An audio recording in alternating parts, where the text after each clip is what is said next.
Apocalipse 17 tem uma profecia que fala sobre um oitavo rei, né? Sobre o oitavo rei.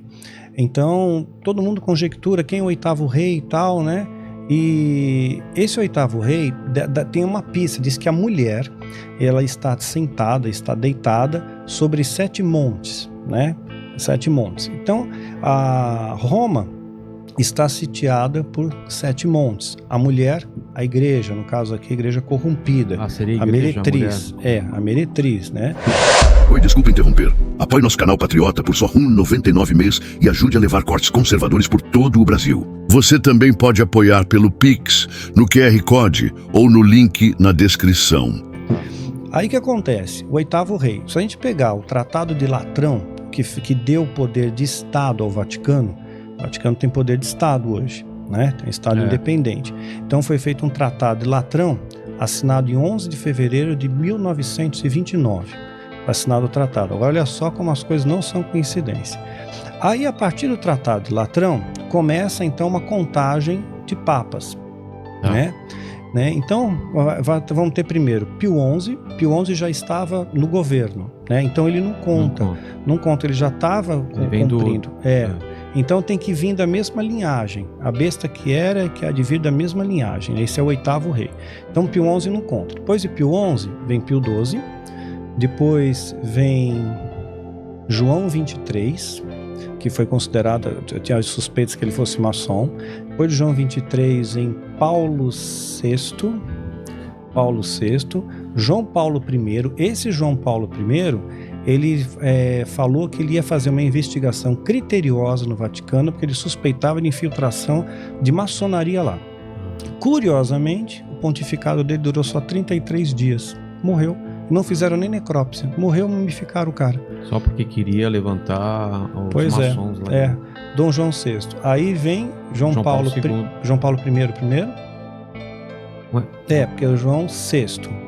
João Paulo. Perdão. João Paulo I. Sim, João Paulo I. Isso. João Paulo II, né? Aí nós temos o Bento XVI, que renunciou. Lembra do dia que ele renunciou? Lembra o dia que ele renunciou? Não. Renunciou no dia 11 de fevereiro, a mesma data que foi assinado o Tratado de Latrão. Sério? 11 de fevereiro de 1929, ele renunciou em 11 de fevereiro de 2013, né? Renunciou. Aí, curioso, não sei se você lembra dos detalhes, caiu um raio na Basílica de São Pedro, né? Foi mídia para todo quanto é lado. Nossa, bem no dia que ele faz a renúncia, cai um raio na Basílica. E a Basílica, ela foi construída, uma boa parte dela, com pedras que vieram do Coliseu, que era um local de morte, né? Os cristãos eram lançados lá. E o Coliseu, por sua vez, ele foi financiado através do saque do tesouro do templo. Né? Quando os romanos sitiaram Jerusalém no ano 70, saquearam os tesouros, financiou a construção do Coliseu, né? E pedras do Coliseu foi para a Basílica. Aí caiu o raio na Basílica, né? Bem na data que foi assinado. Então aí saiu, né? A Bento XVI sai e entra em cena o Francisco, que é o sétimo. Mas essa saída do Papa foi muito estranho, né? Foi estranho. Era um Papa que ele teve uma rejeição absurda pela Igreja Católica. E que era alemão, acusado de ser nazista, não sei o que, tal, e de repente ele renuncia, né? É o primeiro que renuncia, não é? Não, tinham 3 antes dele. 3 antes dele renunciaram. Mas é uma coisa raríssima. É raro. Raríssima. Não foi por doença, não foi por nada. Né? E agora tem o Francisco. Que é o oitavo. Que é o sétimo. É o sétimo? Porque não contou o Pio XI. Tá. Então, né? Ele é o sétimo. Então tá pra vir o oitavo. Tá pra vir o oitavo. Quando ele morrer, vem o oitavo. Tá. Curiosamente, o oitavo vai ser o Papa de número 257, se não me falha a memória. Tudo isso? 257 papas, número 257. A soma dos dígitos, formando uma única casa decimal, vai ficar 6. Ele é 1 dos 6, 666, uma trindade satânica. A besta, o falso profeta, o anticristo. Então ele vai ser o falso profeta que vai dar apoio ao anticristo. Não esse que está agora, o próximo, o que vai vir. Ele vai dar apoio ao anticristo, para trazer tudo o que ele falar como verdade. É importante ter o apoio da igreja. Então, do jeito que estão acontecendo as coisas, deve acontecer logo esse oitavo Papa. Pois é. As coisas estão caminhando, aí chegando perto de 2023, o negócio da vacina do Bill Gates, sei lá. É muita coisa acontecendo. A gente pode especular. Pode durar um ano, pode durar 20 anos. Pois quem sabe é Deus, né? Mas a gente observar os sinais, vai vir uma tempestade. Eu vejo vento, relâmpago, eu imagino, puxa, vem uma tempestade por aí. Né? Então eu estou observando os sinais, tá acontecendo coisas. Mas vamos voltar lá então.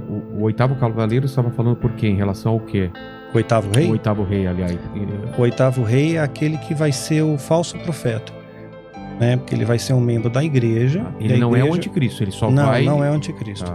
Ele vai dar apoio ao anticristo. Que é o primeiro cavaleiro do Apocalipse. E o segundo? E o segundo aí sim, começa a peste. Começa a guerra e peste. Peste primeiro, guerra depois. Mas a peste já não é o que a gente está vivendo ou vai vir uma... Não, vem muito pior. Isso aqui é um ensaio. Para com isso. Isso aqui é um ensaio.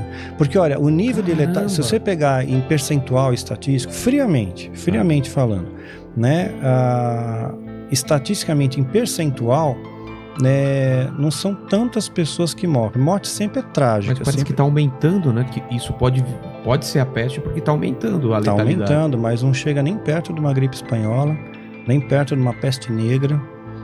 Não, o ebola e tal, eu sei. Então... Mas a facilidade de transmissão é muito grande, né? Porque já mutou, né? Já mutou, já teve Então variações. Essa peste seria uma pior do que a gente está vivendo. Muito pior. Guerra, seria guerra mesmo? Vamos começar a ter guerras, rumores de guerras, a Bíblia fala sobre isso. Então temos 3 cavaleiros, e o quarto cavaleiro? É a morte? É sobre o cavalo pálido, né? Na verdade, o cavalo negro, né, que vai finalizar tudo, né, que é a morte mesmo, né, mas tem 1000 coisas que estão acontecendo no nosso redor. Eu sempre procuro orientar os meus seguidores a ir passo a passo, a viver um momento, senão as pessoas sofrem por antecipação. Exatamente, eu já estou preocupado aqui. Não, sofre por antecipação, tem que ir com calma, né, é isso que está dito para esse momento. Os sinais se molduram ao nosso redor e nos dão essa indicação. Então eu tenho que tomar uma posição diante disso. O que eu faço? Eu procuro ter mais intimidade com Deus. Eu procuro dar mais valor às pequenas coisas. Sabe que fizeram uma experiência? Foi uma enfermeira até que escreveu um livro, né, de pessoas, pacientes terminais. O cara tá morrendo. O que esse cara que tá morrendo ele fala? Puxa, eu tinha que ganhar mais 1 milhão. Eu precisava ter ido para Paris. Eu não visitei a Disneylândia. Não tem isso. Não. Né? Não tem. Eu devia ter passado mais tempo com a minha esposa, devia ter abraçado mais meu filho, ter um filho, passado mais tempo com os amigos. Então, essa a pegada, isso é a vida. Né? Tem até uma alegoria que eu achei interessante. Siddhartha Gautama, ele se transformou no Buda, né?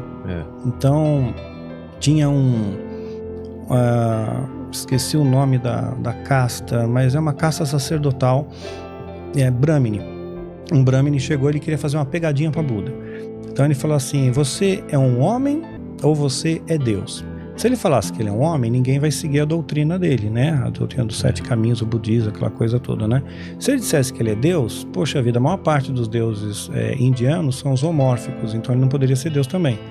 Então ele deu uma resposta, isso está na literatura, na biografia, que eu achei muito inteligente. Ele falou: não, eu sou simplesmente alguém que despertou enquanto todos dormem, né? Então é mais ou menos isso. Né? É a gente despertar para essa realidade, o que é vida de verdade. É a Matrix também, é o filme da Matrix. É o Neo que desperta e entende que esse mundo, na verdade, é uma ilusão e tal. Sim, é você sair da membrana, que você estava falando antes, né? Sair dessa membrana aí. E as entidades diabólicas, eles trabalham unidos. Por isso que eles dividem a igreja. Hoje a igreja está muito dividida. Mas sempre foi assim, né? A igreja dividida. Nunca foi uma coisa... Não, na igreja primitiva, se voltar lá no calendário, a igreja primitiva ela foi forte até o ano 300 depois de Cristo, foi forte, unida para valer. Aí entrou Constantino, em 313 ele lança o Edito de Milão, em 325 ele estabelece o Concílio de Nicéia na Turquia, e ele então começa a deformar os valores. Aí nasceram santos, né, relíquias, mártires, né, aí contaminou os valores. Mas até o ano 300, né, depois de Cristo, a igreja era muito unida, a igreja primitiva era extremamente unida, se reuniam nas casas, não tinha templo, eram nas casas, né. Paulo, da prisão, ele dava orientação, dava exortação, dava direção, né. Hoje eu tenho ovelhas também, tudo virtual. Eu da minha casa, eu consigo dar orientação, exortação, todo mundo tem meu telefone, tem acesso diretamente, então não tem aquela coisa, você não tem acesso ao pastor, tem acesso a todo mundo. Conheço todas as minhas ovelhas, sei o nome, sei a luta, sei a dificuldade, né? Então é um grupo pequeno. Eu poderia ter 30 mil ovelhas, mas eu prefiro ter 200 e cuidar bem dessas 200, né? E acho que se cada um fizesse um pouco assim, de cuidar do rebanho, o rebanho está muito machucado, o rebanho está ferido, né? Está sangrando, então precisa realmente cuidar deles, né? E fortalecer a fé, porque fortalecendo a fé você não precisa ter medo dessas coisas. Obrigado por assistir até o final.